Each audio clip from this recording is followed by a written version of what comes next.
Do you have any beliefs? You could say I'm closest to deism. I've performed all the rituals as well. It is constantly said that homosexual people like gays and lesbians will burn in the afterlife. That doesn't make much sense to me because it's related to the body's hormones. If we believe that everything comes from a creator, then this is something that comes from the creator.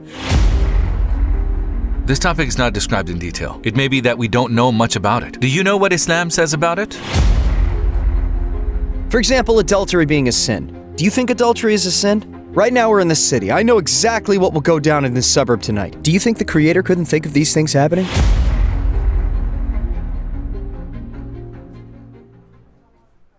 Is it okay if we share this on YouTube? No problem. Are you studying or working? I am both studying and working. What is your religious belief, or do you have one? You could say I'm closest to deism because I believe that nothing could happen without a creator. I've performed all the religious rituals as well. I've experienced everything because I think it's necessary to experience everything in life with its ups and downs. May I ask you a few questions about your beliefs, assuming that you're a deist? Here are a few questions. Imagine you drew a picture using all the colors in the world and you invited people here to explain these colors to them. In such a meeting, would you place lighting in the space to show the colors of your work, or would you leave it in the dark so the colors aren't seen? Of course, I'd light it up. Otherwise, is there a purpose for the colors if they're not seen? No.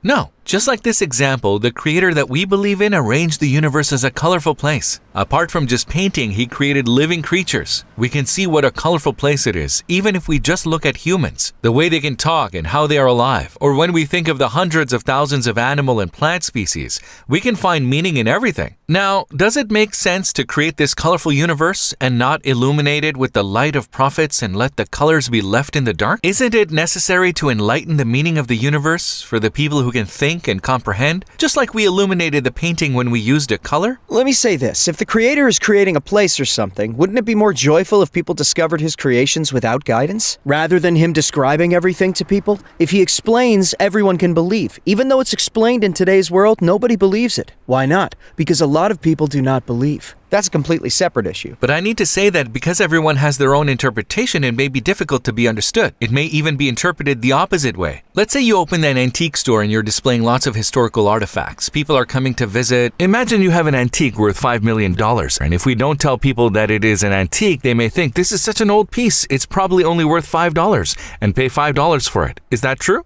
Yes, very true. But if there was a guy, they would say this and warn people, this is not worth $5, it is worth $5 million. Be aware. Just as in this example, billions of people have been sent to the universe, each of them has their own perspective. The light of the prophecy is necessary to say, look, all that you see is not meaningless. This is not worth $5, and it is worth $5 million. Or your body is not a pointless creature or a result of a coincidence. You are worthy. Yes, for sure. Otherwise, everybody would interpret it as they wish, and the meaning would not be understood. So what do you think about this? Many things in today's world make us wonder, how valid is this? For instance, it is constantly said that homosexual people, like gays and lesbians, will burn in the afterlife. That doesn't make much sense to me, because it is related to the body's hormones. If we believe that everything comes from a creator, then this is something that comes from the creator. I mean, those people aren't attracted to men or women intentionally. It is related to their hormones and feelings. Thus, I believe religions are a little off on some topics. Here's the main thing though. This topic is not described in detail. It may be that we don't know much about it. Do you know what Islam says about homosexuality? Islam doesn't declare them non-Muslim. Islam doesn't say they are infidels or they've left Islam. First of all, did you know about that?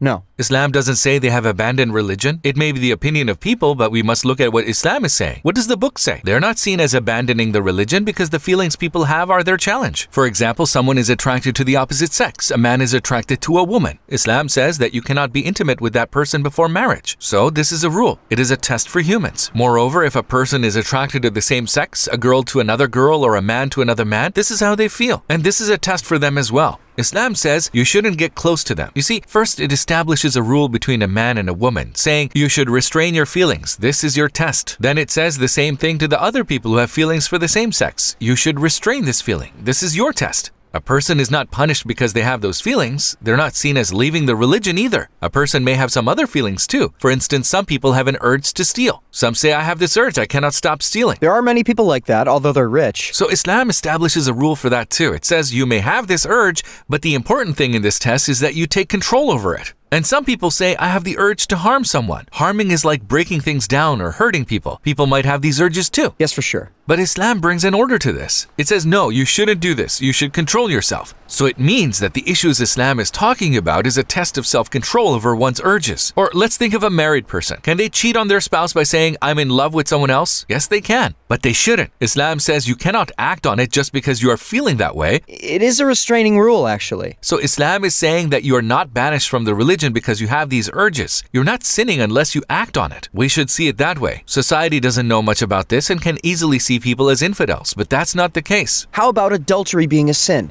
Do you think adultery is a sin? A kid being born because of a man's uncontrolled desires. When they say this type of intimacy shouldn't take place without a marriage, that is actually how they think it should be. And that is why they call adultery a sin. It's not because adultery is a sin, but more because it damages societies. So do you think it would be a sin if people had adultery using contraceptives? I don't think it would be. First of all, the concept of calling something sin or not depends on if Allah calls it a sin or not. Otherwise, one's opinions might affect things. Why is adultery a sin? Due to the distortion of a family values. Kids are growing up without a family and not knowing their parents. Because the concept of being a family is demolished. Allah brings order to this. But essentially, something is called a sin if Allah calls it forbidden. There are a lot of people I know who had intercourse with many people before marriage, but there are no kids, and those people are married now. So why would those people be sinners because of what they did in the past? Like I've just said, something is called a sin if Allah calls it forbidden. If we start counting the other reasons why, then we are thinking about the personal benefit to us. In short, the benefits are different from the ban. You may say some people had kids, some didn't, but we need to look at what the prohibition says instead of people's opinions. On another note, brother, the owner can do what they choose with their property. For example, this is your shirt. Can I come here and paint your shirt with my pen?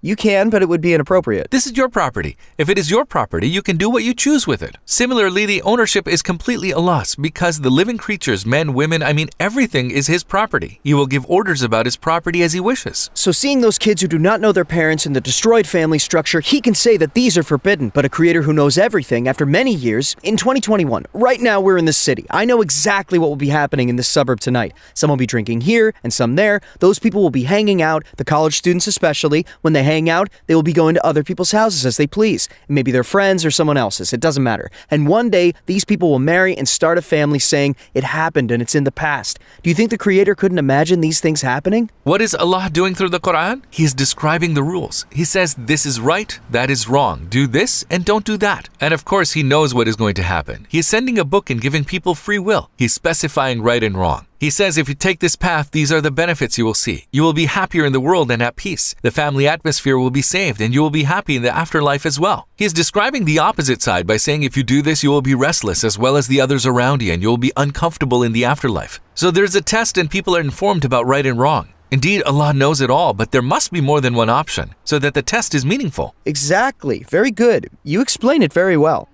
Oh wow, the light's on. We can talk about a lot more, but which problem can we solve today that would make you say, I will be a Muslim again? Let me say this to you, brother. No matter what you explain to me, you are human just like me. Do you know what the most important thing is? We should be able to talk here, man. You're telling me something and I am listening. I say, that's right, that's your opinion. And if I say, how can you believe in this? Then we would start talking foolishly.